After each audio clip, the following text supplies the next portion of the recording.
میں ملتمس ہوں حجت اسلام والمسلمین مولانا سید عارف حسین قاضوی صاحب سے برائے کرم تشریف لائیں مجلس اعزاز خطاب فرمائیں. برائے خشنودی شہادہ معصوم علیہ السلام بلند تر صلوات. محمد وآل محمد وعجل فرجهم. برائے تاجیل فرزند زہرا حضرت امام الزمان علیہ السلام بلند تر صلوات. محمد وآل محمد وعجل فرجهم. برائے تاجیل زہرا امام الزمان علیہ السلام بلند تر صلوات.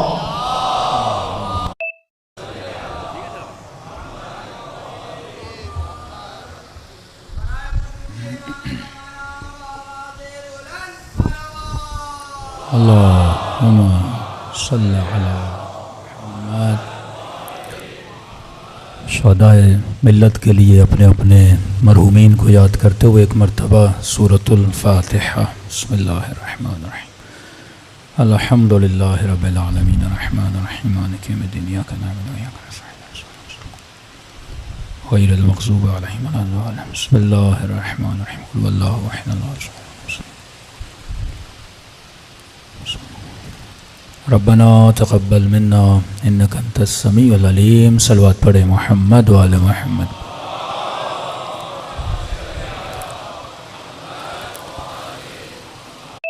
بسم اللہ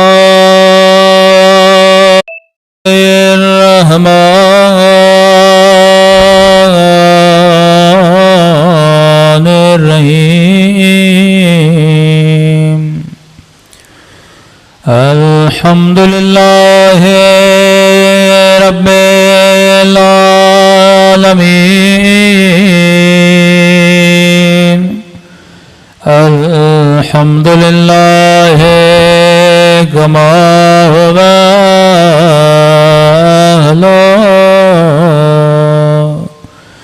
الصلاة والسلام علی سید المرسلین وخاتم نبیین ابی القاسم محمد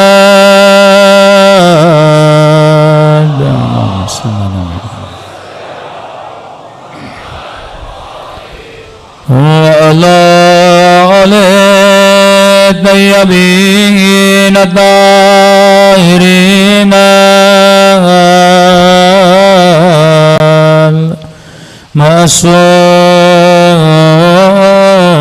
المعصومين. سب مل کے اپنے آقا کے ظہور کی دعا.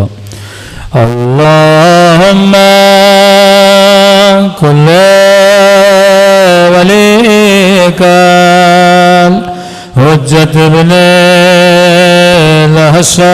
الحسن صلواتک علیہ وعلی آبائه فی هذه الساعة وفي كل وليا وحافظا وقائدا وناصرا وذليلا وناء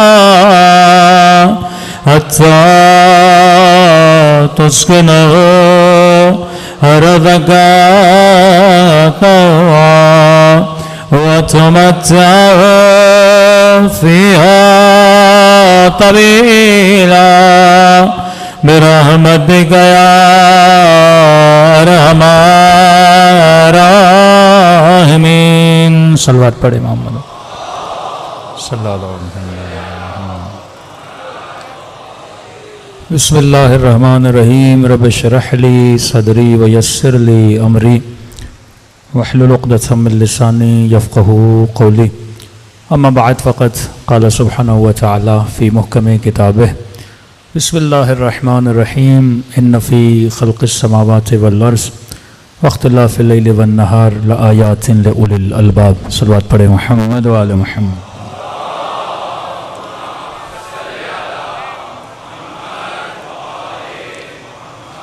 دعا ہے پروردگار عالم ہم سب کی عبادتوں کو اپنی بارگاہ عالی میں قبول فرمائے، اور جس مقصد زندگی کی خاطر ان مجالس میں تشریف لاتے ہیں خدا ان مقاصد میں بھی ہم سب کو کامیابی نصیب فرما دیں.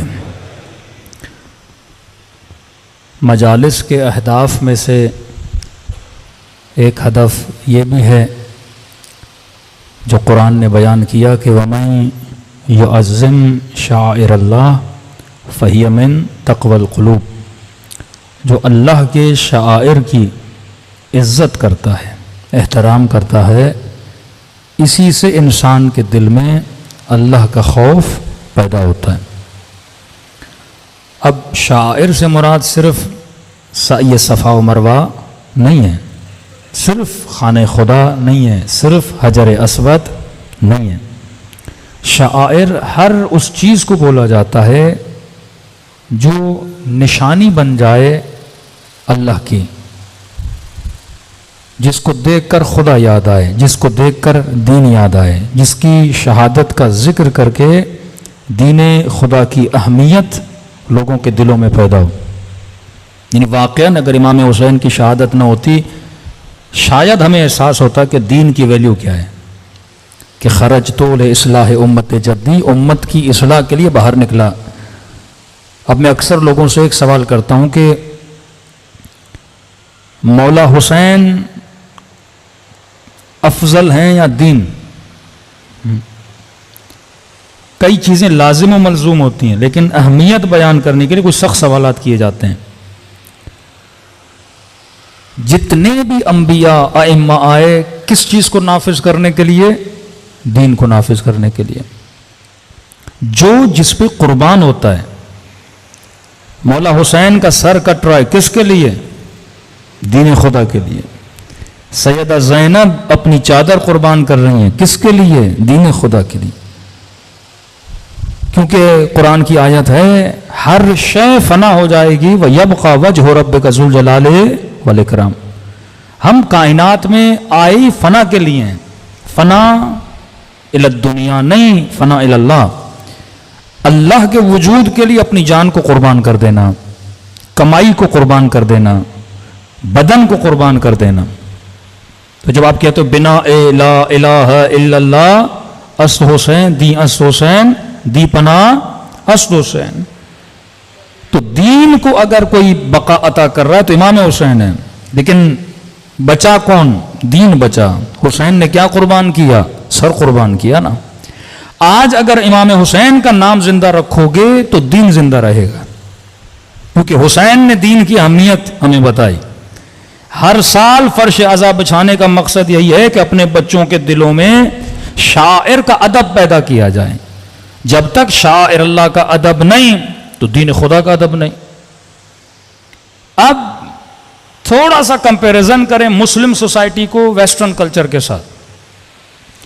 جب آپ ویسٹرن ورلڈ میں جاتے ہو تو وہاں دین کا کوئی ادب نہیں، چرچ کا ادب نہیں، آواز تھوڑی بڑھائیے گا، پادری کا ادب نہیں، حضرت عیسیٰ کا ادب نہیں، اللہ کا ادب نہیں.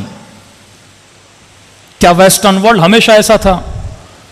کیا شروع سے ان کے یہاں دین کی کوئی اہمیت نہیں تھی؟ کیا ان کے جماعت شروع سے بے ادب تھے، بے احترام تھے؟ ایسا نہیں ہے. جب آپ تاریخ اٹھاتے ہیں مغرب کی یا ویسٹرن ورلڈ کو اسٹڈی کرتے ہیں، وہ بھی بڑے متعصب تھے اپنے دین کے اعتبار سے. میں مختلف مجالس میں مثال دے رہا ہوں اوشو کی. یہ ایک نیا نظریے والا شخص پیدا ہوا تھا جس نے بڑی بے حیائی 80s میں 90s میں کئی جوانوں کو یونیورسٹیز میں اس بندے نے گمراہ کیا. جب یہ امریکہ گیا تھا اور امریکہ میں جا کر شہوت کے لیے اس کا اپنا نظریہ تھا. یہ بولتا تھا جس طرح پانی بدن کی ضرورت ہے، کھانا بدن کی ضرورت ہے، شہوت بھی بدن کی ضرورت ہے.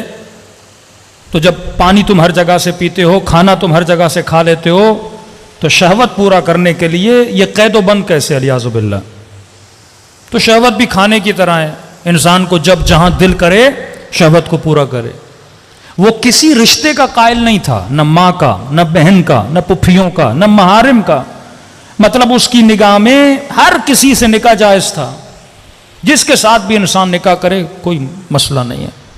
اور اس فکر نے اس زمانے میں کئی لوگوں کو گمراہ کیا۔ جب یہ یو ایس اے گیا، امریکہ گیا، بی بی مریم کی بات آئی کہ بغیر شوہر کے اعجاز الہی سے اللہ نے ان کو بیٹا دیا، تو اس بدبخت نے جناب مریم پہ لیاذ باللہ زنا کی تہمت لگائی۔ حالانکہ یہی تہمت یہودیوں نے بھی بی بی مریم پہ لگائی تھی، لیکن اس زمانے کا مسیحی معاشرہ اپنے مقدسات، اپنے شعائر کا اتنا احترام کرتا تھا، انہوں نے اس بندے کو امریکہ میں بین کر دیا۔ لیکن اتنی چالاکی سے ایک لوبی جس کو زائنسٹ بولا جاتا ہے، جن کا مقصد یہی ہے کہ معاشروں سے دین اور دین کے اقدار کو ختم کیا جائے۔ اب یہ لوبی کس کو استعمال کرتی ہے؟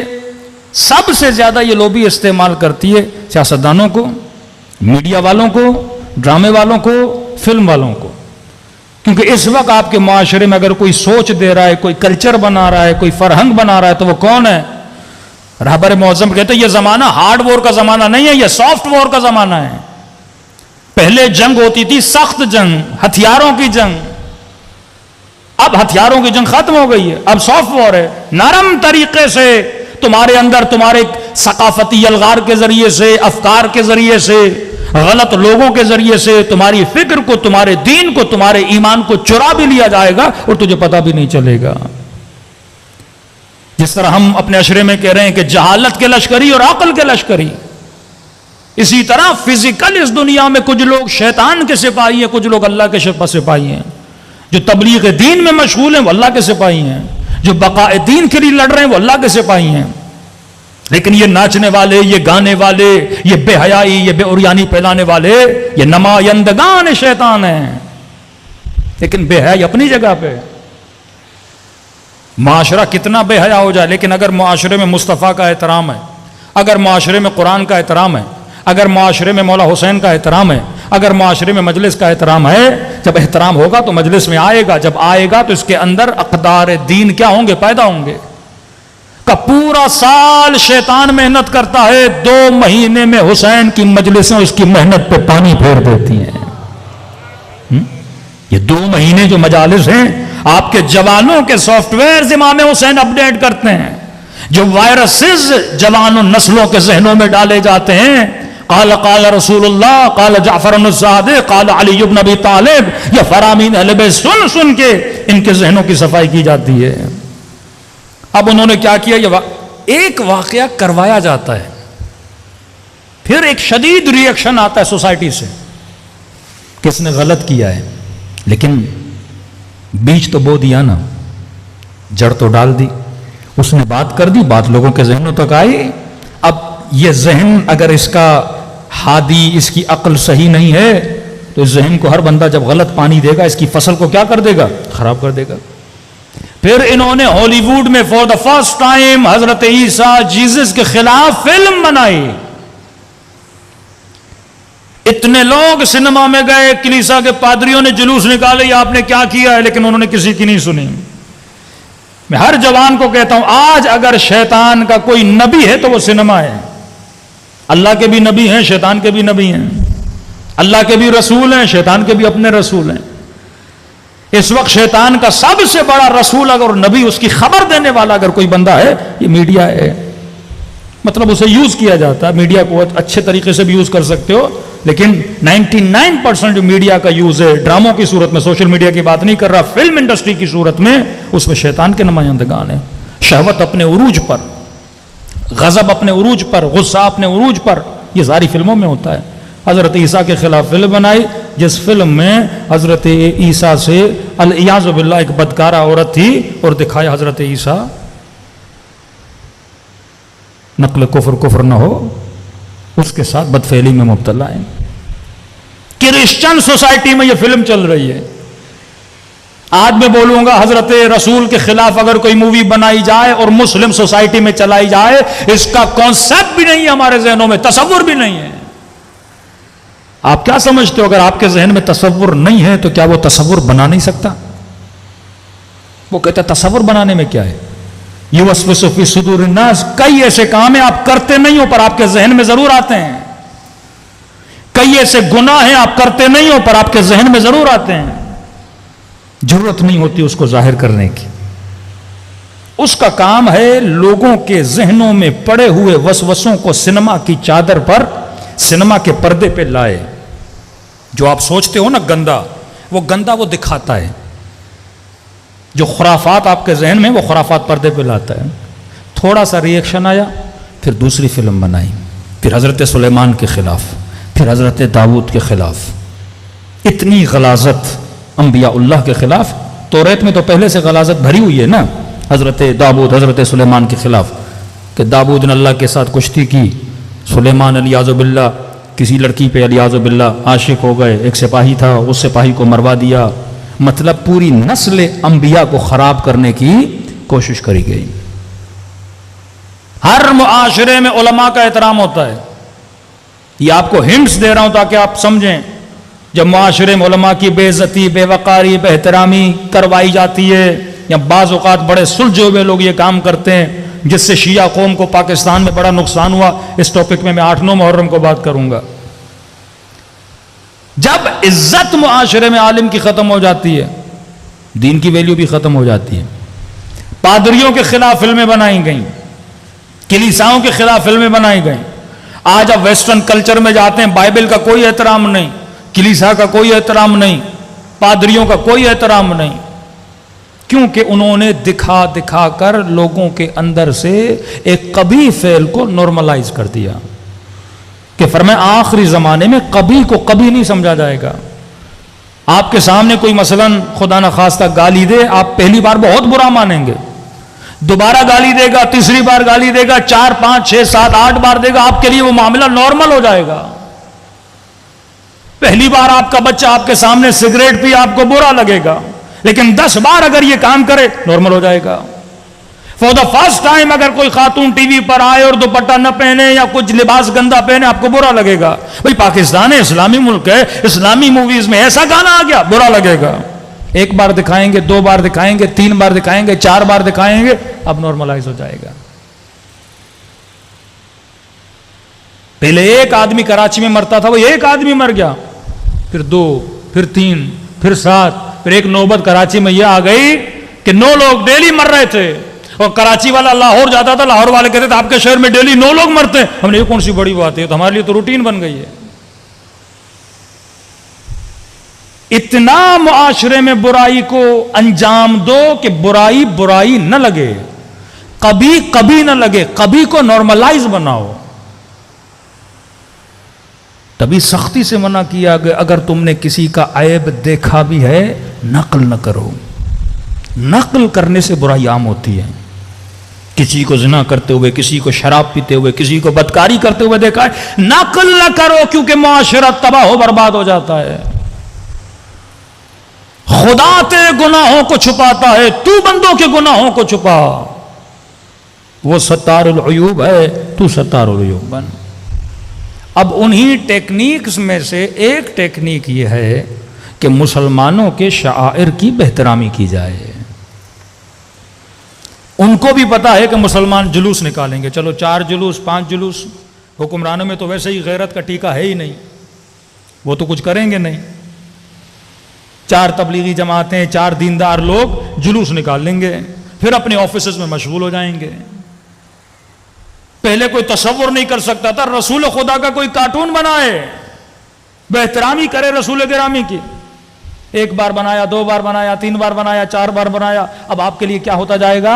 نارملائز ہوتا جائے گا۔ بچوں کے ذہنوں میں، جوانوں کے ذہن میں آئے گا، اچھا رسول کا کارٹون بنا، مقدس پروری ختم ہوتی جائے گی۔ 1 بار اس کتاب کو جلائیں گے، 2 بار اس کتاب کو جلائیں گے، 3 بار اس کتاب کو جلائیں گے۔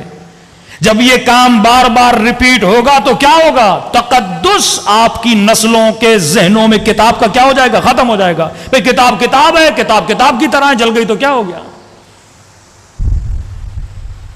اور اسی زائنسٹ لوبی نے مسلمانوں کے اندر ایک فرقہ بنایا جو مقدسات کی توہین کرتا تھا. ایک ہی جڑ ہے، ایک ہی رگ ہے. جس طرح کرسچنز میں پروٹسٹنٹ کو بنایا گیا، کیتھولک تھے پروٹسٹنٹ ہو گئے سارے، اکثریت پروٹسٹنٹ کی ہے. Protest against the law of the God, اللہ کے قانون کے خلاف پروٹیسٹ کرو. یہ فیمنسٹ عورتیں یا فیمنزم کے ماننے والے جب روڈوں پہ نکلتے ہیں، دراصل یہ پروٹیسٹ ہوتا ہے اللہ کے قوانین کے خلاف. حجاب کیوں ہے؟ پروٹیسٹ کر رہے ہیں. مرد کے 2 حصے عورت کا 1 حصہ کیوں ہے؟ پروٹیسٹ کر رہے ہیں. عورت کی 2 گواہیاں مرد کی 1 گواہی کیوں ہے؟ پروٹیسٹ کر رہے ہیں. اللہ نے کہا کپڑا بدن پہ ڈالو، میں کیوں ڈالوں؟ پروٹیسٹ کر رہا ہوں. تو مسلمانوں میں بھی یہ پروٹیسٹنٹ کا گروپ، یہ اب نام کوئی بھی دو، یہ پروٹیسٹنٹ ہے. جو قانون پروردگار عالم کے خلاف نکلے، اللہ کے خلاف، ایک مرتبہ حکومت کے خلاف، وزیر اعظم کے خلاف، سسٹم کے خلاف آپ پروٹیسٹ کرتے ہو. کیوں؟ کیونکہ آپ کو اس کی پالیسیاں اچھی نہیں لگتی. لیکن اللہ کے خلاف بندہ پروٹیسٹ کرے، اور انہوں نے کیا. کرسچنز نے نام بھی رکھا پروٹیسٹنٹ. جو کیتھولک کے خلاف، پادریوں کے خلاف انہوں نے پروٹیسٹ کیا. آج پوری سوسائٹی دین گریز ہے، دین سے دور ہے. اسی طرح آپ کے اندر، آپ کی نسلوں کے اندر احترام. مسلمانوں کے اندر فرقہ بنایا، امام بارگاہ کا دشمن، علم کا دشمن، تعزیے کا دشمن، پرچم حسین کا دشمن. علم کے نیچے گزرو نکاح باطل ہو جائے گا، حسین کے نام کو دیکھو گے یہ ہو جائے گا، مزارات پہ جاؤ گے یہ ہو جائے گا، نبی کی قبر کی طرف سلام کرو گے تو یہ بدعت. اور یہ ایسا فرقہ، قرآن کی ان کے بھی کوئی عزت و احترام نہیں ہے. پاؤں پہ رکھ کے قرآن پڑھ رہے ہوتے ہیں، سوتے ہیں تو پاؤں نبی کی قبر کی طرف کرتے ہیں.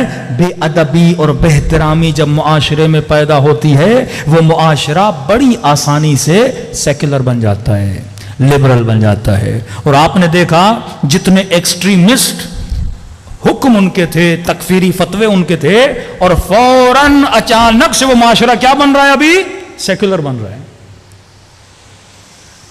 یہ مقام تعجب نہیں ہے کہ ایک معاشرہ اتنا ایکسٹریمسٹ کہ ہم کہیں ان سے بڑا کوئی دیندار نہیں ہے. بڑی بڑی داڑیاں، نمازیں، ہاں، اللہ کا نام، توحید کا نام، کعبے کا طواف، اور دن بھر اللہ اللہ اللہ اللہ اللہ. اور اسی معاشرے میں سیکولرزم آ گیا ہے اور بڑی تیزی سے پھیل رہا ہے. اتنی تیزی سے کہ آپ کی سوچ ہے. کانسرٹ ہو رہے ہیں، گانے ہو رہے ہیں، ہاں، ہر چیز ہو رہی ہے. سنیما بن رہے ہیں، اب تو سنا مندر بھی بن رہے ہیں، ہر چیز ہو رہی ہے. کیوں؟ کیونکہ پہلے ان کو بہترام بناؤ. جب یہ نبی کا احترام نہیں کریں گے نا، ہم جیسا ہے، مر چکا ہے، الیاذ باللہ، مردہ ہے، کیا کرو گے اس کی طرف دیکھ کے؟ ادب ختم ہو گیا نا. وَمَن يُعَظِّمْ شَعَائِرَ اللَّهِ فَهِيَ مِن تَقْوَى الْقُلُوبِ. اگر شعائر خدا کی عزت اور احترام ہے تو تیرے دل میں خوف خدا ہوگا، پھر تو گناہ نہیں کرے گا. ممکن نہیں کوئی عاشق حسین اور گناہ کرے، ممکن نہیں کوئی عاشق علی اور گناہ کی طرف جائے. کوئی سوچ بھی سکتا ہے کہ سلمان گناہ کرے، حبیب گناہ کرے، مالک اشتر گناہ کرے، خمینی گناہ کرے، حسینی گناہ کرے؟ سوچ بھی نہیں سکتے، کیونکہ من تقوی القلوب. عباس بنے شاعر کے احترام کی وجہ سے. یہ علم پرستی نہیں ہے، یہ لکڑی پرستی نہیں ہے، یہ عزت ہے، نسبت ہے. تو حجر اسود کو چومتا ہے، کیوں چومتا ہے؟ وہ بھی تو پتھر ہے بندے خدا. نسبت خدا سے، سعی صفا و مروہ کرتا ہے. ان پہاڑیوں میں کیا رکھا ہے؟ ہاجرہ اللہ کی اطاعت کے لیے گئی تھی، اللہ نے کہا اسے یاد کرو، اس نے میرا نام زندہ رکھا، اس کے نام سے میرا نام زندہ ہوگا. حسین نے خدا کا نام زندہ رکھا. تو یہ ایک سازش ہے. آج آپ پروٹیسٹ کریں گے، قرآن جلایا گیا سویڈن میں، اس سے پہلے ڈنمارک میں. لیکن عوام سے زیادہ حکمرانوں کا کام ہے، مقتدر حلقوں، کیونکہ ان کے دل میں شاعر کا کوئی احترام ہے ہی نہیں. قرآن کا احترام وہی کرے گا نا جو قرآن پہ عمل کرے گا. نمازی وہ ہیں نہیں، شرابی وہ پہلے سے ہیں، وعدہ خلاف تو وہ ہیں، جھوٹے تو وہ پہلے سے ہیں، جھوٹے وعدے عوام کو دینا.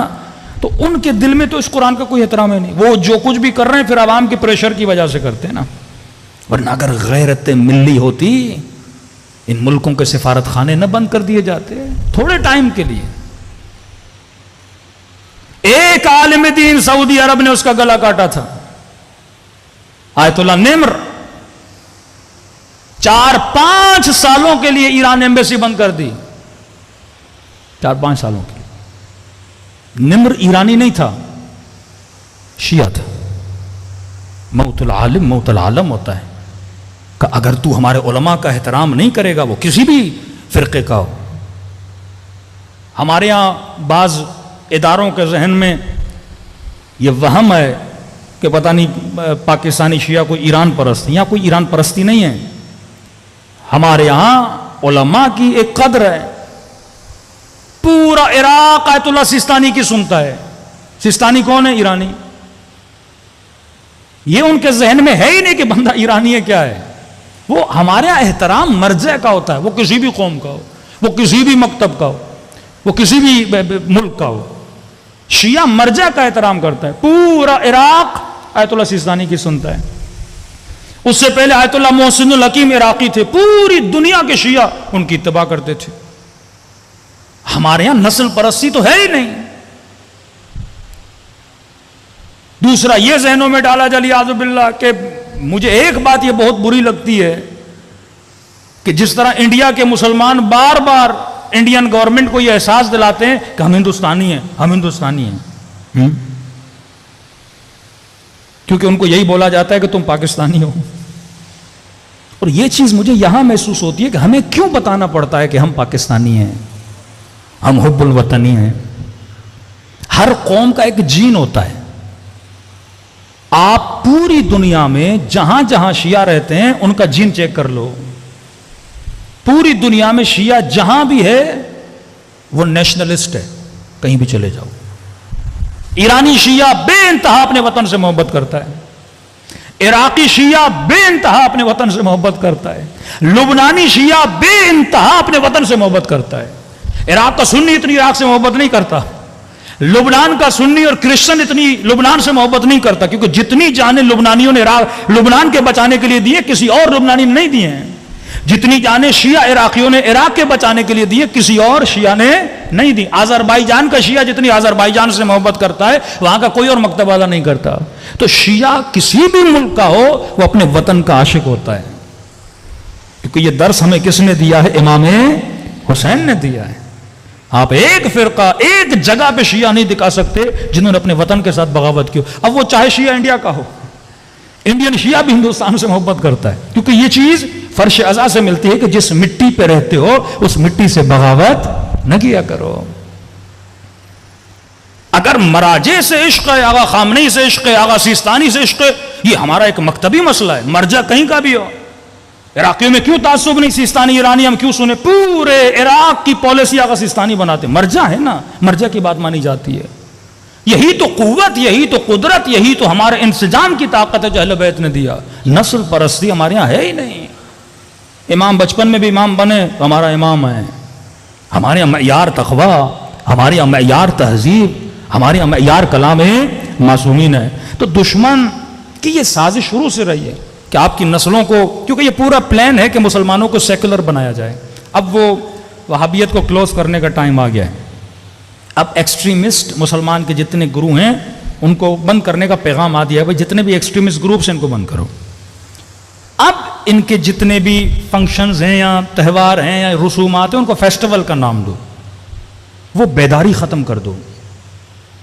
کیونکہ آپ کو نہیں پتا کہ آپ کے جلوس، آپ کی عزاداریاں دشمن کے لیے کتنا خطرہ رکھتی ہیں.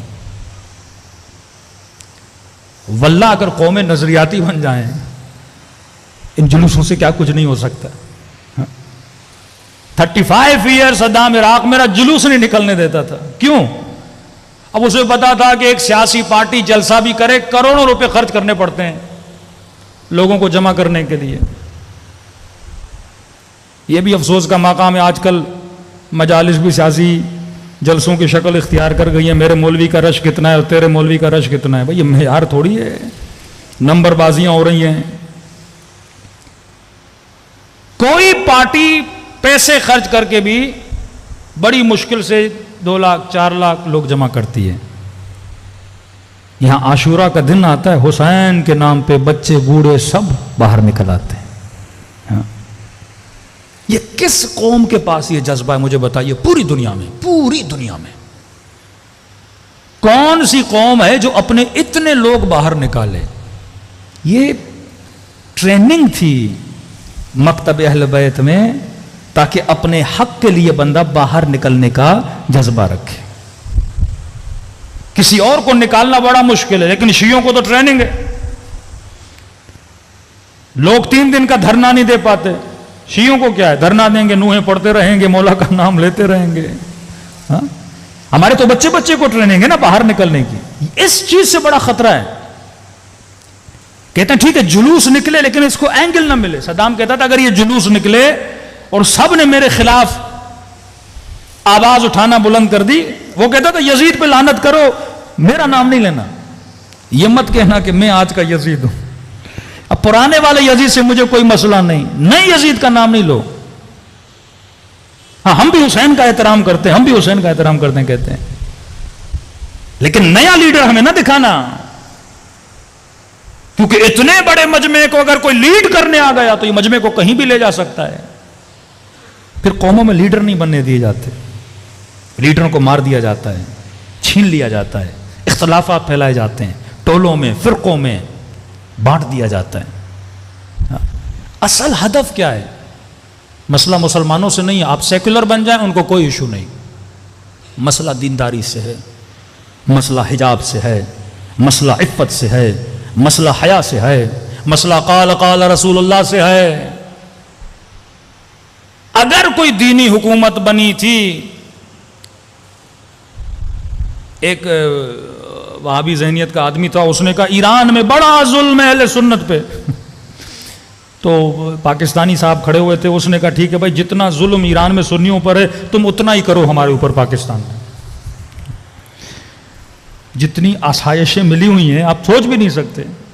بائی روڈ جائیں پاکستان کے بلوچستان سے، اور جیسے چابہار میں آپ ان ہوں گے، چابہار سے ایران شہر چلے جائیں، وہاں سے جتنے بھی اہل سنت کے علاقے ہیں، یعنی ایسے لگتا ہے کہ یہ بھی بلوچ ہیں یہ بھی بلوچ ہیں. لیکن آپ ان کی زندگیاں دیکھیں، گاڑیاں ہیں، شہر کی ڈیولپمنٹس ہیں، سب کچھ ہیں. کیونکہ شیعت میں تعصب ہے ہی نہیں.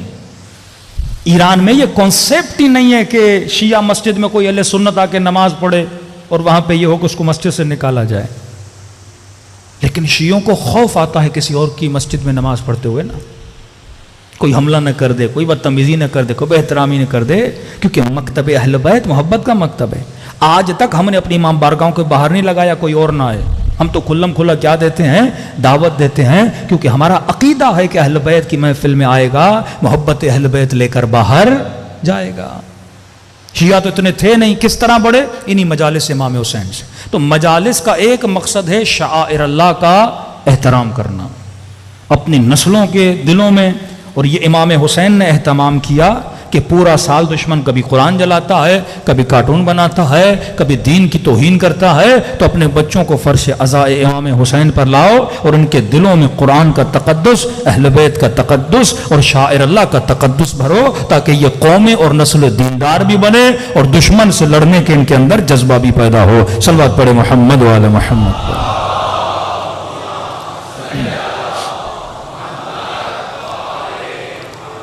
وَأَجِّلْ فَرْجَهُمْ. تو جس میں جتنی طاقت ہے، توانائی ہے، وہ انسان کوشش کرے کہ پروردگار عالم علیہ الصلوۃ والسلام کے دین کی حفاظت کے لیے علم بلند کرے.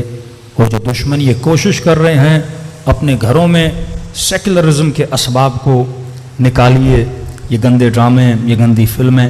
دیکھیے ایک تو ہمارے ذمہ داروں نے بھی اس چیز پہ توجہ بہت کم دی.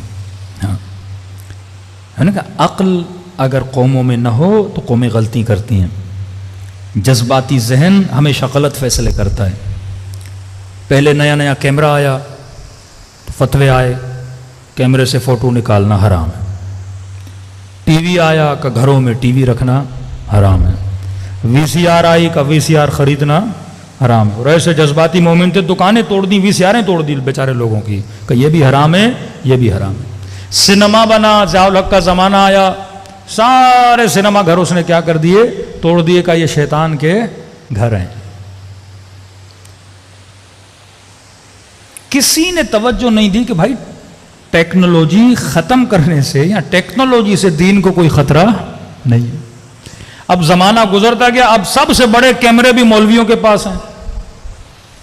بڑی بڑی ٹیویوں پہ اسکرینوں پہ رمضان میں بھی سامنے مولوی بیٹھا ہوا ہے. ہاں فضل الرحمان سے کسی نے کہا مولانا آپ کا فتویٰ تھا فوٹو نکالنا حرام ہے. بڑا چالاک اس نے بھی ایسا جواب دیا کہ ابھی اس میں تھوڑا فکر کرنا پڑے گا زمانے کے حساب سے. وہ پھر تبھی تو لوگ کہتے ہیں مولوی اپنے پر آئے تو کوے کو بھی کیا کر دے, حلال کر دے. ہاں کہتے ہیں نا کسی شکاری نے شکار کیا تو ایک کبوتر پھنسا, ایک کوا پھنسا, ایک چیل یا کوا. تو کوا رونے لگا. کبوتر نے کہا رونا تو مجھے چاہیے, رو تو کیوں رہا ہے, میں حلال بھی ہوں, مجھے تو ذبح کر دے گا, تو حرام ہے. کہ تجھے نہیں پتا جس نے شکار کیا وہ مولوی ہے. ہاں تیرے اوپر شاید رحم آ جائے چھوڑ دے, لیکن مولوی مجھے نہیں چھوڑے گا. وہ کہیں نہ کہیں سے کوئی روایت نکال کے حلال کر کے مجھے کھا لے گا. یہ وہ علماء سو دین کا ستیہ ناش کیوں ہوا؟ کیونکہ شعور نہیں تھا. آپ کے یہاں اجتہاد تھا حلالے کے مسئلے. ہاں سماوی صاحب شیعہ بنے یا انہوں نے تونس میں اتنے شیعہ کیوں بنا؟ کہتے فقہ کی وجہ سے. فقہ اہل بیت ایک زندہ فقہ ہے, وہ اپنے زمانے کے حساب سے آسانیاں پیدا کرتی ہے, فتوے دیتی ہے. وہاں پہ قدما کا ذہن تھا کہ دودھ کا قطرہ بھی پی لیا تو بہن ہو گئی, بھائی ہو گیا. بڑی عورت نے بھی پی لیا تو وہ بھی بہن ہو گئی, بھائی ہو گیا. نکاح ٹوٹ جاتے تھے. طلاق کے مسئلے, 3 طلاق کا مسئلہ. آپ کی فقہ سیار تھی, یعنی زندہ فقہ تھی. مردہ مجتہد کو کبھی شیعہ اس کی تقلید نہیں کرتا. زندہ مجتہد زندہ ہے, زمانے کو دیکھ رہا ہے, مسائل کو دیکھ رہا ہے. اب خمینی صاحب نے فتویٰ دیا اپنے زمانے میں, آج زمانہ بدل چکا ہے, اس حساب سے فتویٰ ہوگا. ہم تو اقلیت میں تھے نا, اکثریت گناہ ہماری طرف نہیں ہے. اکثریت جو عالم اسلام پہ مسلمان حاکم تھے, کیمرے کے خلاف فتویٰ دیا, سنیما کے خلاف فتویٰ دیا, ٹی وی کے خلاف فتویٰ دیا. لہٰذا کیا ہوا, اس میدان میں ہم سارے پیچھے رہ گئے. نہ کوئی پکا مسلمان ڈائریکٹر بنا, نہ کوئی پکا مسلمان رائٹر بنا, نہ کوئی مسلمان ایکٹر بنا. اب کہنے لگے ہم رسول خدا کی مووی بناتے ہیں, دا میسنجر, رسول خدا کی مووی. ہاں بھائی, حضرت حمزہ کون بنے گا, جناب عمر کون بنے گا, جناب عثمان کون بنے گا, ایک مووی بنا رہے نا آپ. نبی کا صاحب بھی ہیں, رسول بھی ہیں, ہاں سب لوگ ہیں اس میں, سب کسی نے کیریکٹر نبھانا ہے. تو حضرت حمزہ کا کیریکٹر ایک ہالی ووڈ کا ایکٹر نبھا رہا تھا. فلم اسلام کی بنا رہے ہیں لیکن سپاہی دشمن کے لے رہے ہیں, کیونکہ ہم نے اس انڈسٹری میں کام ہی نہیں کیا. آج بھی اگر کوئی اسلام کی آپ مووی بنانا چاہو, اس فیلڈ میں اتقیاء, متقین, صلحاء ہے ہی نہیں. ہم نے تو کہا ایکٹنگ حرام ہے. بھئی ایکٹنگ کیوں حرام ہے؟ اگر آپ ایک اچھے ڈرامے کے لیے ایکٹ کر رہے ہو تو حرام کیوں ہے؟ اگر آپ اچھی کہانی, کوئی اخلاقی, کوئی ایتھیکل, کوئی معاشرے کو سدھار پیدا کرنے کے لیے, میں نے کہا 5 منٹ کے لیے آپ ایک سٹوری پڑھتے ہو, ذہن میں سوچتے ہو نا کہ بندہ جا رہا ہے, بندہ بیٹھ رہا ہے, بندہ اڑ رہا ہے, بندہ گاڑی میں بیٹھ رہا ہے, تو ساری پلاننگ کہاں کرتے ہو؟ ذہن میں کرتے ہو. اسی پلاننگ کو تم نے سنیما کے پردے پہ کیا کرنا ہے؟ اتار دینا ہے نا. اچھے خیال, اچھی سٹوریز کو. تو یہ میدان ہم نے خالی چھوڑا. اور اس وقت ہماری مائیں بہنیں ڈراموں پر, ہمارے بچے ڈراموں پر. پہلے تو 20 قسطیں, 40 قسطیں, اب تو اتنی سیریز نکل گئیں کہ بندے کی شاید عمر ختم ہو جائے, سیریز ختم نہ ہو. اتنا مٹیریل میڈیا پہ پڑا ہوا ہے, اتنا ڈیٹا دشمن نے بنا دیا ہے. ہارر دیکھنا ہے, ہارر ڈیٹا. اینگر دیکھنا ہے, ایکشن موویز. گندگی دیکھنی ہے, گندگی والی موویز. کیا دیکھنا ہے آپ نے؟ اس نے پلیٹ میں ہر شے رکھی آپ کے جوان کے لیے, آپ کی نسلوں کے لیے. اب سوال یہ ہے, یہ سنیما کب بنتا ہے, انڈسٹریز کب بنتی ہیں؟ جب آپ کے پاس حکومت ہو. آج حکومتوں کی توجہ کہیں اور ہے, فلم انڈسٹری پہ نہیں ہے, ڈرامہ انڈسٹری پہ نہیں ہے, تو بڑی آسانی سے معاشرے میں انتشار پھیل رہا ہے نا, بے حیائی پھیل رہی ہے. خمینی صاحب کا نظریہ یہ تھا, جب تک حکومت اسلامی نہیں ہوتی سنیما اسلامی نہیں ہوتا. جب تک حکومت اسلامی نہیں ہوتی میڈیا اسلامی نہیں ہوتا. کیونکہ جب آپ کے پاس حکومت ہوتی ہے, ٹولز ہوتے ہیں, ابزار ہوتے ہیں, بجٹ ہوتا ہے, آپ پورے معاملے کو, پورے معاشرے کو سدھار سکتے ہو نا. جب تک چیزیں آپ کے پاس نہیں ہوں گی. لیکن اب کیونکہ سوشل میڈیا ہے انڈیویجولی بھی لوگ کام کر سکتے ہیں. اہل سنت اس پہ بڑا اچھا کام کر رہے ہیں، بریلوی حضرات بچوں کے لیے کارٹونز بنا رہے ہیں، اچھے اچھے کام کر رہے ہیں. آپ لوگ بھی کر سکتے ہو، نوجوان اس فیلڈ میں جا سکتے ہیں، کوئی ڈائریکٹر بنے، کوئی رائٹر بنے. اب کسی نے امام علی کا کوئی قصہ رائٹ کروانا ہے، کسی نے اخلاق پر، صبر پر، یہی جو 75 لشکر امام جعفر صادق بتا رہے ہیں، ایک ایک لشکر پہ ایک ایک سیریز بن سکتی ہے قصوں کی صورت میں. 1 گھنٹہ میں مجلس پڑھوں وہ آسان ہے، یا آپ کا بچہ 20 منٹ 4 منٹ 7 منٹ ڈیلی ایک کارٹون دیکھ کے، ایک مووی دیکھ کے، ایک اسٹوری دیکھ کے اس کا ذہن میں اثر زیادہ ہوتا ہے. میں اکثر نوجوانوں کو کہتا ہوں، آپ میں سے کتنے لوگ ہیں جس نے کوئی ایک کتاب پڑھی ہو جناب مختار کے بارے میں؟ آپ میں سے کتنے لوگ ہیں جس نے امام رضا کے بارے میں کوئی کتاب پڑھی ہو؟ اکثر لوگوں نے جناب مختار کو پہچانا مختار نامے سے، سیریز سے دیکھا نا آپ نے. جناب یوسف کا ڈرامہ دیکھ کے آپ کو انبیاء کی تاریخ کا پتہ چلا نا. امام رضا کی فلم دیکھ کے آپ کو امام رضا کا پتہ چلا نا. تو وہ پوائنٹس جس پہ دشمن کام کر رہا تھا، اور یہ توہین سب سے زیادہ اس کی ابتدا میڈیا سے ہوئی. پہلے وہ دکھاتے ہیں، دکھانے کے بعد آپ کے ذہن میں کبھی نہیں رہتا، احترام ختم ہو جاتا ہے. جب بندہ بے احترام بنتا ہے تو بڑی آسانی سے بے دین بنتا ہے. اکثر ہمارے وہ لوگ جو ویسٹرن ورلڈ میں ٹرانسفر ہو گئے ہیں، ان کے بچے وہاں رہ رہے ہیں، بڑی آسانی سے ان کے بچے دین کے مخالف بن جاتے ہیں. کیوں؟ کیونکہ وہاں دین کا اتنا ادب نہیں ہے، والدین کا اتنا ادب نہیں ہے، ماں کا اتنا احترام نہیں ہے. تو یہ بھی اللہ کا شکر ہے کہ پاکستان میں ہو، اس سوسائٹی میں ہو، مجلس امام حسین میں آئے ہو، اور یہاں ہمیں ادب کا درس دیا جاتا ہے. صلوات پڑھے محمد و آل محمد.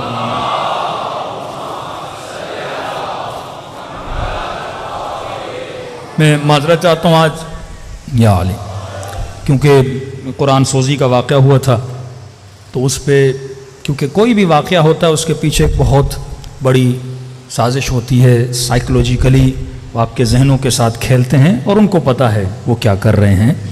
تو اس کے مد مقابل واقعاً ہمارے یہاں بھی عظمت قرآن، عظمت اہل بیت علیہ الصلاۃ والسلام پہ بار بار اپنے بچوں کو بتایا جائے.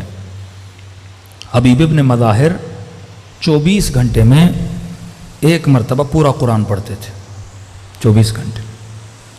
امام حسین کے لیے مشہور ہے کہ تقریباً 300 آیتیں یا کتنی آیتیں امام حسین پڑھا کرتے تھے. مولا علی کے لیے تو مشہور ہے، امام خمینی کے لیے مشہور ہے.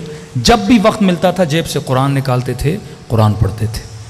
اپنے بچوں کو قرآن سے انس دلاؤ، صرف تجوید کی کلاسوں میں نہ بھیجو، یہ بھی سکھاؤ. تھوڑا بہت ترجمہ، تھوڑی بہت تفسیر. قراتی کی تفسیر بہت بہترین تفسیر ہے، تفسیر نور جو عوامانہ تفسیر ہے.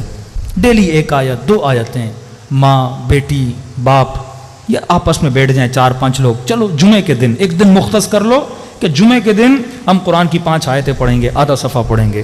یہ روٹین جب آپ کی زندگی میں بن جائے گی نا تو زندگی میں نور بھی آئے گا، بیماریاں بھی دور ہوں گی، گھروں میں رحمتیں بھی نازل ہوں گی. ہم نے قرآن رکھا ہے کس کے لیے؟ رمضان کے لیے. امام حسین رکھا ہے ہم نے محرم کے لیے. مہینے سجائے ہوئے نا، اور دسمبر کا مہینہ نیو ایئر آتا ہے، وہ ناچ گانے کا مہینہ آ جاتا ہے. ایسے نہ کریں. ہر سال مومن کا، ہر دن مومن کا اطاعت خدا میں گزرے، محبت اہل بیت میں گزرے. کیونکہ رسول نے کہا انی تارک فیکم الثقلین، کتاب اللہ و عطرتی اہل بیتی. میں 2 چیزیں چھوڑے جا رہا ہوں، ایک اللہ کی کتاب ہے، دوسرا محمد اور آل محمد کا نور ہے. صلوات پڑھے محمد و آل محمد پر.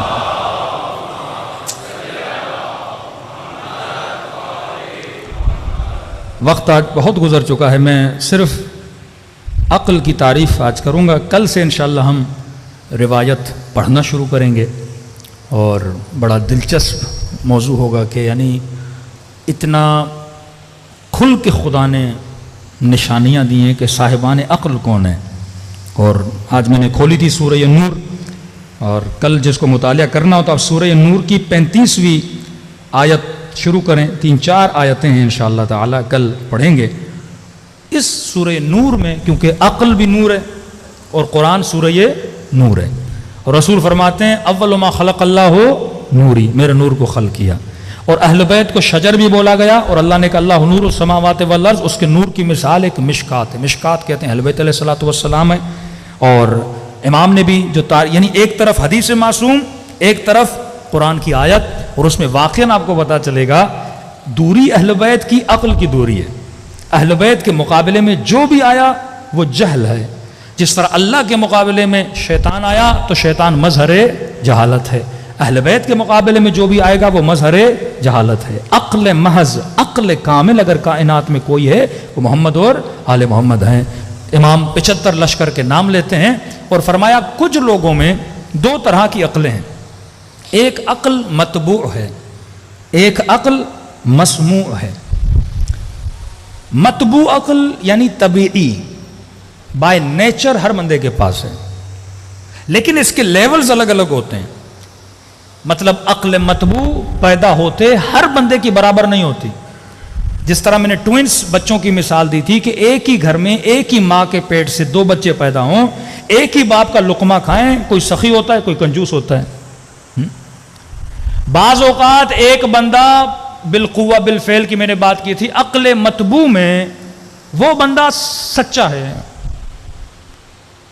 اس کو دوست اتنا سکھاتے ہیں یار فلاں جگہ پہ جانا ہے، 2 منٹ کے لیے جھوٹ بولنا، بڑی کوششیں اور ٹریننگ کر کے بھی جاتا ہے، پھر بھی اس سے جھوٹ بولا نہیں جاتا، کیونکہ طبعاً وہ بندہ سچا ہے.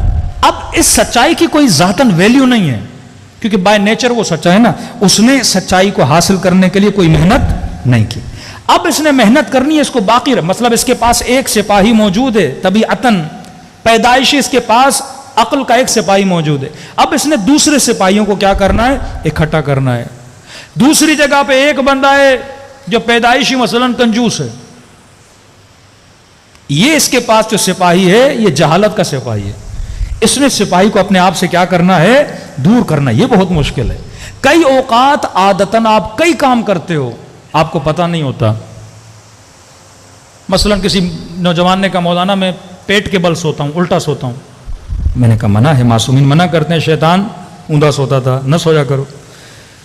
میں نے کہا آج کے بعد اب کوشش کرو یہ صفت نکالنے کی. وہ کہنے لگا مولانا 4 دن سے نیند ہی نہیں آ رہی، الٹا سوتا ہوں تو آتی ہے ویسے آتی نہیں ہے. یہ کام مشکل ہے کہ جب ایک صفت تمہارے اندر پیدا ہو جاتی ہے اس صفت کو نکالنا بڑا مشکل ہوتا ہے. ایک مکمل حدیث ہے معصومین کی کہ ترک گناہ کیسے چھوڑا جائے. ہر کسی کو پتا ہے گناہ برا ہے، اب اس برائی کو چھوڑنا کیسے؟ یہ مقام عبرت ہے. یہ مقام بڑا مشکل ہے کہ بندہ گناہ کو چھوڑے کیسے. بندے کو پتا ہے گالی دینا بری بات ہے، لیکن زبان پہ کنٹرول کرنا یہ بڑا مشکل ہے. بندے کو پتا ہے زیادہ کھانا بری بات ہے، لیکن پیٹ پہ کنٹرول کرنا یہ مشکل ہے. تو پہلے یہ دیکھو تمہارے پاس کتنے عقل کے سپاہی ہیں. آپ کا ایک بچہ پیدائشی شاید شریف بھی ہو، سچا بھی ہو، با حیا بھی ہو. اب اس نے زیادہ محنت نہیں کرنی کیونکہ پیدائشی حیا والا بھی ہے، سچا بھی ہے. اب اس نے اس صفت کو باقی رکھنا ہے. کیوں؟ کیونکہ طبیعتاً جو بندہ اچھا ہوتا ہے جب وہ گرتا ہے نا، جتنا وہ نقصان کرتا ہے ایک گنہگار نہیں کرتا. ایک سوسائٹی کو پتا ہے یہ جوان کبھی جھوٹ بولتا ہی نہیں ہے، مشہور ایک سوسائٹی میں یہ جھوٹ نہیں بولتا. اب خدا نہ خواستہ اگر کسی دن یہ جھوٹ بولے گا تو یہ کتنوں کو گمراہ کرے گا؟ اس پورے محلے کو گمراہ کرے گا، کیونکہ لوگ کہتے تھے یہ جھوٹ نہیں بولتا. آدھی لائن تورات میں بدلی گئی، آدھی لائن، ہاف سینٹینس تورات کا چینج کیا گیا. اب یہ سینٹینس جس نے چینج کیا لوگ اس کو، کوئی عام آدمی تو نہیں ہوگا، بہت بڑا آدمی ہوگا، مطلب یہودیوں کا بہت بڑا خاخام ہوگا. وہ اپنے مولوی کو خاخام بولتے ہیں. بہت بڑا خاخام، بہت بڑا کوئی علامہ، کوئی بہت بڑا آیت اللہ ہوگا جس نے یہ سینٹینس چینج کیا ہوگا نا. اس نے کیا سینٹینس چینج کیا کہ آخری نبی جو آئے گا وہ کس کی نسل سے ہوگا؟ اسماعیل کی جگہ پہ اس نے اسحاق لکھ دیا. پوری امت کو، امت موسیٰ کو اس بندے نے گمراہ کر دیا. ایک سینٹینس یعنی ایک نام بدلنے کے بعد کہ اللہ نے کہا وہ نسل زبی سے ہوگا. زبی کون ہے؟ حضرت اسماعیل ہے. یہودی کیا کہتے ہیں؟ زبی کون ہے؟ اسحاق ہے. کہتے ہیں اسماعیل کے گلے پہ چھری نہیں چلی تھی، اسحاق کے گلے پہ چھری چلی تھی. اور نسل کس سے بڑھے گی؟ اسحاق سے بڑھے گی. رسول خدا نے جب اپنا شجرہ بتایا کہا میں اسماعیل سے ہوں. یہیں پہ اختلاف بنا کہ نہیں وہ اسحاق سے ہوگا، اسماعیل سے نہیں ہوگا. اور خدا نے قرآن میں حضرت ابراہیم کا واقعہ اس لیے نقل کیا تاکہ یہودیوں کی آنکھیں کھولی جائیں. وہ اسحاق نہیں تھا، کون تھا؟ اسماعیل تھا. آدھا سینٹینس بدلنے سے لوگوں کا دین تباہ و برباد ہو گیا. ایک لفظ ہے کہا من کنت مولا ہو فہذا علی مولا. مفتی اور مولوی نے مولا کا معنی بدل دیا. امت کو بولا مولا کا مطلب ہے دوست. ایک سینٹنس بدلنے سے پوری امت علی کی ولایت کی منکر ہو گئی نا. اب یہ کون بول رہا ہے؟ عام آدمی نہیں. یہ جعل حدیث کا کام مجھ سے اور آپ سے نہیں کروایا جائے گا، بڑے بڑوں سے کروایا جائے گا. ایام فاطمہ میرا خمسہ ہے جس میں 3 یہودیوں کا میں نے ذکر کیا جو مسلمان بنے. ابو ہریرہ، کعب الاحبار، ایک اور بندہ. یہ پہلے یہودی تھے بعد میں مسلمان بنے. امام خمینی ابو ہریرہ کے حوالے سے پہلے سنت امام ابو ہریرہ بولتے ہیں نا، صحابی رسول ہیں. امام خمینی سخت ترین نقاد تھے ابو ہریرہ کے. جب حکومت اسلامی آئی انہوں نے کہا جو مولوی ابو ہریرہ جیسے ہیں ایران میں ان کے سروں سے امامے اتارے جائیں، کیونکہ ہمارا عقیدہ ہے کہ حدیثوں میں رد و بدل کیا گیا ہے. اس پہ ایک پورا باب ہے، پورا ایک اختلافی بحث ہے جعل احادیث کے اعتبار سے. سارے تو کوئی معصوم نہیں ہے. تو ایک لفظ جو بدلے، اب وہ کون بدل رہا ہے؟ یہ اہمیت ہوتی ہے. ایک بندہ جو پورا معاشرہ کہتا ہے یہ سچا ہے. اب سچا آدمی جب جھوٹ بولتا ہے نا معاشرہ تباہ ہو جاتا ہے. ایک ریڑی والا جھوٹ بولے مسئلہ نہیں ہے. موسیٰ کا سگا کزن ہے نا قارون، بڑے بڑے عابد بنی اسرائیل کے جب جھوٹ بولتے ہیں تو معاشرہ تباہ ہوتا ہے. تو اب دیکھو شیطان چھوٹے چھوٹوں پہ محنت نہیں کرتا، وہ بڑوں پہ محنت کرتا ہے. اس کو پتا ہے میں نے مفتی کو گمراہ کر دیا تو پوری قوم کیا ہو جائے گی؟ گمراہ ہو جائے گی. الناس علی دین ملوکہم، لوگ اپنے حکمرانوں کے دین پہ ہوتے ہیں. تبھی دنیا کی بڑی بڑی طاقتیں آپ پہ کم محنت کریں گی. کس پہ محنت کریں گی؟ حکمرانوں پہ. وہ گمراہ ہو گئے، قوم گمراہ ہو گئی. سیلیبریٹیز بڑا خطرناک شعبہ ہے سیلیبریٹیز کا. شیعہ سیلیبریٹیز، اہل سنت کی سیلیبریٹیز جن کے 5-5 ملین، 2-2 ملین، 1-1 ملین فالوورز ہیں، ان کے اوپر ہاتھ رکھا جاتا ہے. اسے گمراہ کرو سارے جوان گمراہ ہو جائیں گے.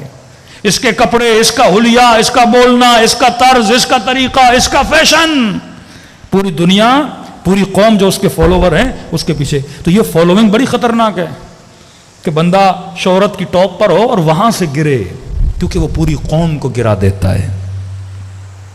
کہتے ہیں جب مولوی پھسلتا ہے تو پوری قوم پھسل جاتی ہے. تو اصل ذمہ داری، تبھی خدا نے علماء سو کی مذمت کی ہے. فرمایا پہچانو صاحبان عقل کو، اگر عقل اول کوئی ہے تو مصطفیٰ ہے، اور رسول کے بعد اس دنیا میں اگر کوئی صاحب عقل ہے، عقل کل جسے بولا جائے، وہ محمد اور آل محمد ہے. صلوات پڑھے محمد و آل محمد.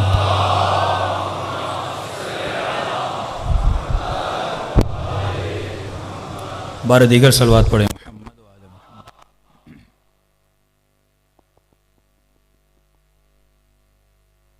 بار دیگر صلوات پڑھے محمد.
محمد وعجل فرجہم. آئیے اللہ کی دربار میں چلیں، شہدائے کربلا کو پرسا دیں اور یہ دعا کریں کہ خدا وہ عقل ہمیں نصیب کرے جو اس نے محمد اور آل محمد کو عطا کی، جو اصحاب اہل بیت کو عطا کی۔ آیت اللہ مقدس اردبیلی کے لیے مشہور تھا۔ اب بیان کرنے کا مقصد یہ نہیں کہ یہ ہمارے لیے بھی کوئی حجت ہے، نہیں، ہر عالم کا ایک اپنا طریقہ، ایک اپنا طریق ہوتا تھا۔ آقا مقدس اردبیلی کبھی بھی ایک رات بھی کربلا رکے نہیں۔ جب بھی زیارت امام حسین کے لیے جاتے تھے، جتنی دیر رہتے تھے امام حسین کے حرم میں عبادت کرتے رہتے تھے۔ جب بالکل تھک کے نڈھال ہو جاتے تھے پھر نجف کی طرف روانہ ہوتے تھے۔ تو کسی نے آقا مقدس اردبیلی سے پوچھا کہ آپ رکتے کیوں نہیں؟ ہمارے کئی ایسے علماء تھے جب امام کے حرم میں جاتے تھے دعا کرتے تھے کہ مولا وہ دکھ وہ تکلیف جو آپ نے محسوس کی ہمیں بھی تھوڑا محسوس کرائیے۔ آغا ششتری، سید بحر العلوم، جنہوں نے واقعاً کربلا کے واقعات کو اپنی آنکھوں سے دیکھا، مقدس اردبیلی کہتے ہیں اس دن میں نے جب پہلے جاتا تھا تو میں نے پہلی بار امام حسین کو یہ بولا کہ مولا میں بھی آپ کی اس تکلیف کو محسوس کرنا چاہتا ہوں۔ تو فرماتے وہ میری زندگی کی آخری رات تھی کربلا میں، کہ جب میں اس رات کو سویا تو میں نے اپنے کانوں سے بی بی زینب کے رونے کی آوازیں سنی۔ کہتا ہے وہ درد تھا سیدہ زینب کے رونے میں کہ اگر خدا کا حوصلہ نہ ہوتا تو شاید مقدس اردبیلی کا کلیجہ پھٹ جاتا۔ کہتا ہے اس دن کے بعد میں کربلا میں کبھی رکا نہیں۔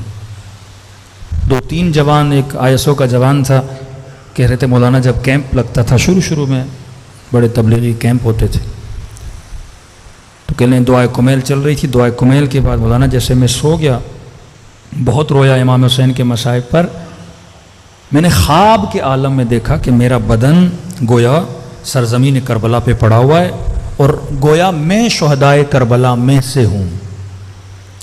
اب کہتے ہیں بدن پڑا ہوا تھا لیکن اٹھنے کی طاقت نہیں تھی، آنکھوں سے دیکھ رہا تھا کہ ظالم امام حسین پہ تیر پھینک رہے تھے۔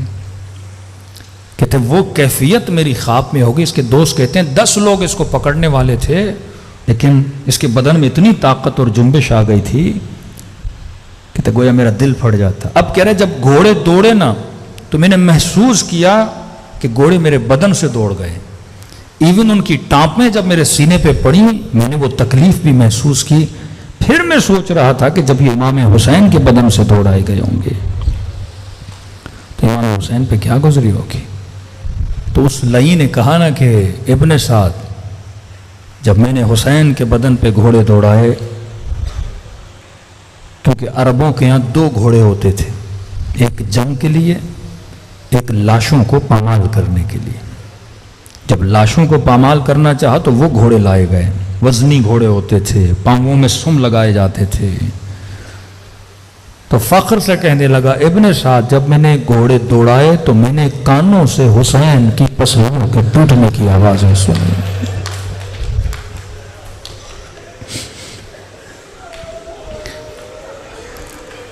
بی بی زینب سے پوچھا گیا نا بی بی 11 محرم کو آپ نے خود کو اونٹ سے کیوں گرایا؟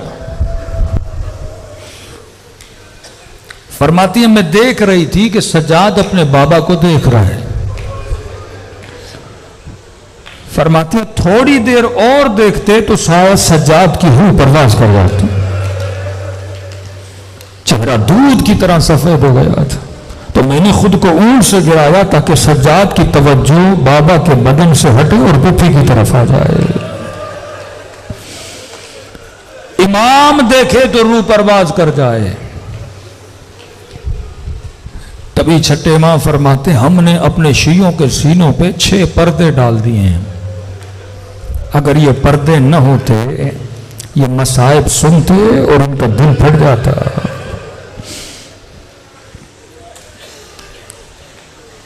دنوں کو کربلا لے جائیں، آج یہ راتیں گزر جائیں گی، 1 ہفتے کے بعد عاشورہ بھی ختم۔ جتنا رزق لے سکتے ہیں ان 10 دنوں میں اہل بیت کے در، اہل بیت کے سفرے سے حاصل کریں، ایسے سلام کریں جیسے سیدہ زینب نے بھائی کو کیا، ایسے سلام کریں جیسے جناب جابر نے کیا۔ السلام علی الحسین وعلی علی ابن الحسین وعلی اولاد الحسین وعلی صحابہ بلند آواز سے السلام علی وعلی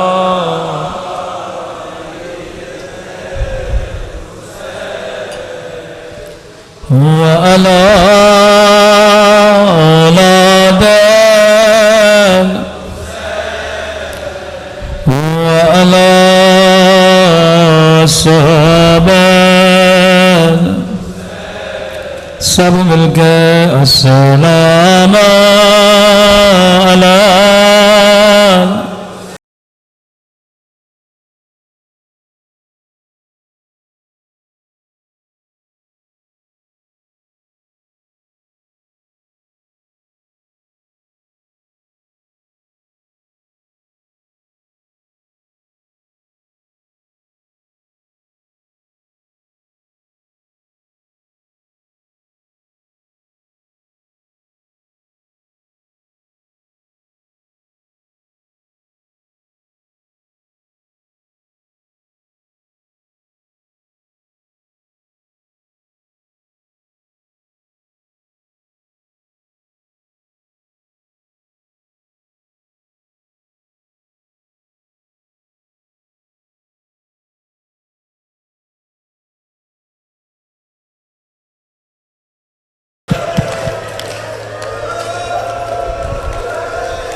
میرا سلام علی اکبر کے چھلنی سینے پہ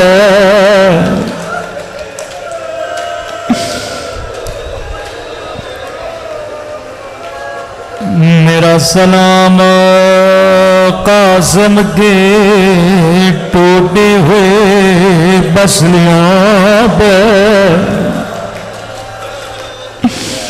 میرا سلام 4 سالہ بچی کے جلتے ہوئے کرتے پہ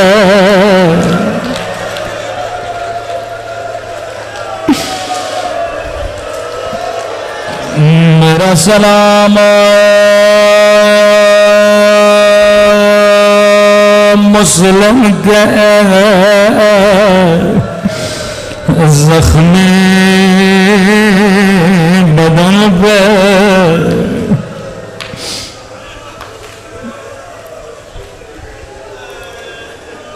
روایت کے جملے ہیں کوفے میں جب کٹی ہوئی گردنیں آئی چھوٹے چھوٹے بچے جو بڑوں کو دیکھتے ہیں وہی کام دہراتے ہیں کوفے کے بچے گردنوں کو پتھر مارنے لگے منہ کے نیزوں پہ سروں کو پتھر مارنے لگے ایک چھوٹے بچے نے پتھر اٹھایا امام حسین کو مارنا چاہا ایک کٹی ہوئی گردن سے آواز آئی میرے لال نہ مار یہ تیرا مولا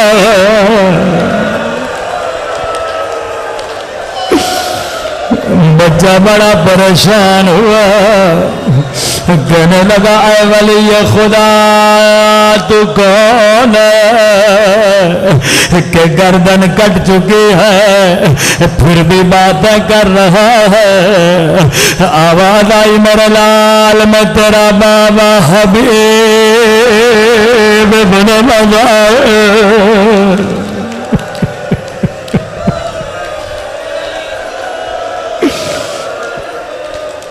جلدی گھر جاؤ، اماں کو بلاؤ، کہو گھر سے چادر لے کے آئے، زہرا کی بچی ہے۔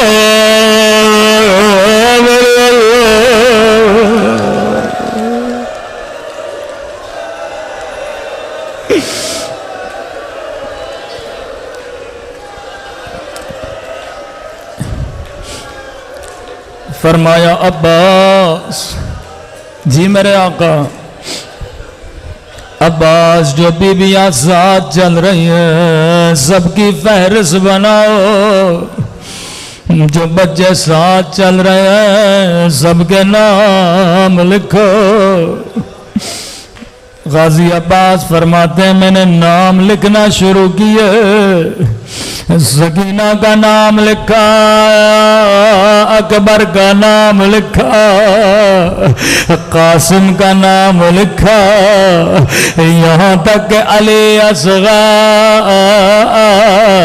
کا نام لکھا، لیکن جب صغرا کا نام آیا امام نے فرمایا ابا میری بیٹی بیمار ہے، صغرا ساتھ نہ چلے گے۔ عباس بیویوں کو کہو گھر کی چابیاں صغرا کے حوالے کرے، میری بیٹی بیمار ہے، چارپائی صحن میں رکھ لے، ایک ایک بیوی کو کہو صغرا سے خدا غافل کرے۔ یہ بچی صحن میں بیٹھ گئے، ایک ایک بیوی آتی تھی چابیاں صغرا کے حوالے کرتے تھے، سینے سے لگا کے کہتی تھی خدا حافظ صغرا۔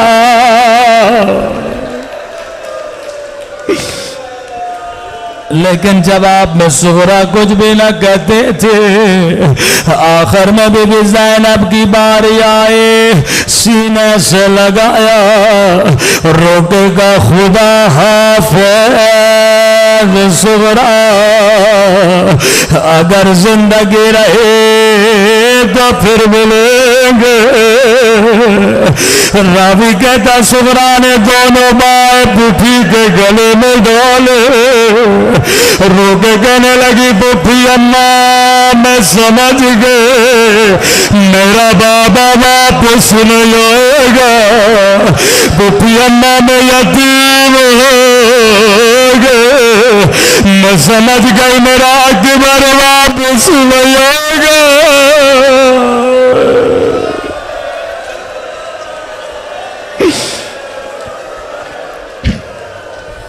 بی بی زینب کو بڑا پیار آیا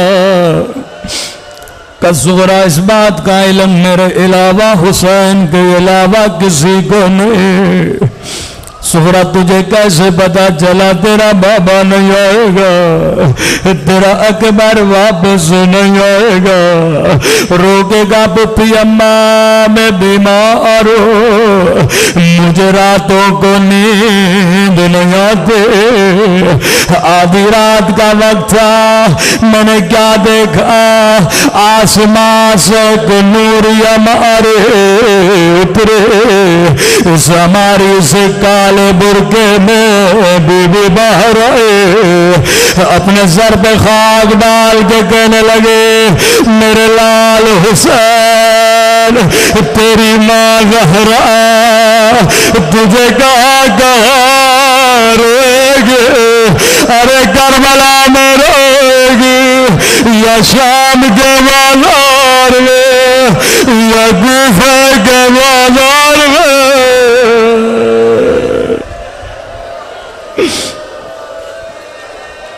بی بی زینب روتے روتے امام حسین کے پاس گئے، فرمایا میری جان حسین، اگر صغرا کے نہ چلنے کی وجہ اس کی بیماری ہے، میں زینب وعدہ کرتی ہوں صغرا کا خیال کروں گی، اپنے ہاتھوں سے کھانا کھلاؤں گے، لیکن اگر کوئی اور وجہ ہے حسین مجھے بھی تو بتاؤ۔ امام نے فرمایا زینب میرا بھی دل ہے صغرا کو لے کر چلو، لیکن میری مجبوری سمجھو۔ بہن زینب جتنے بچے چل رہے ہیں کسی کی شکل بابا علی سے ملتی ہے، کسی کی شکل حسن سے ملتی ہے، کسی کی شکل نانا رسول خدا سے۔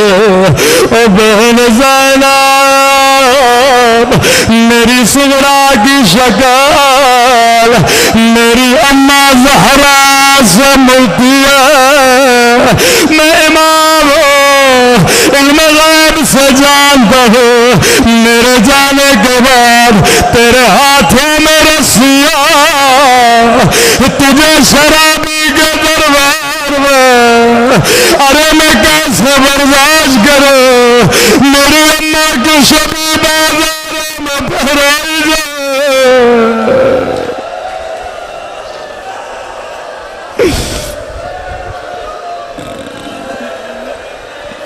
میرے اماں کی شبی درباروں میں پھرائی جائے۔ مولا حسین یشیع پہ قربان، آپ کی غیرت پہ قربان، آپ نے برداشت نہ کیا اماں کی شبے پہ کوئی آ جائے۔ اللہ جانے حسن نے کیسے برداشت کیا، جب نظروں کے سامنے ایک بند گلی میں ظالم نے لہرا کے دروازہ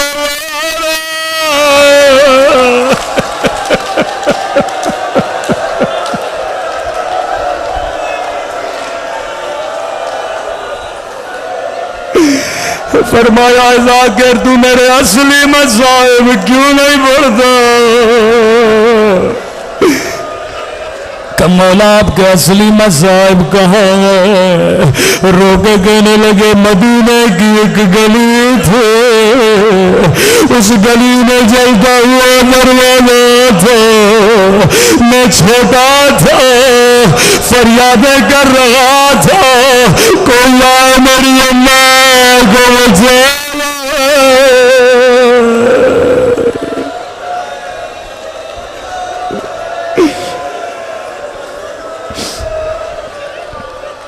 اے خدا تجھے زہرا کی غربت کا واسطہ، تجھے حسین کی غیرت کا واسطہ، ہمارے مولا اور آقا امام زمانہ کا ظہور فرما۔ اے خدا قبر و قیامت میں شفاعت حسین نصیب فرما۔ پروردگارا جو مانگا نہیں مانگا اپنے خزانے قدرت سے ہم سب کو نصیب فرما۔ ان گنہگار آنکھوں کو امام زمانہ کی زیارت نصیب فرما، ہم سب کو عاقبت بخیر نصیب فرما۔ ربنا تقبل منا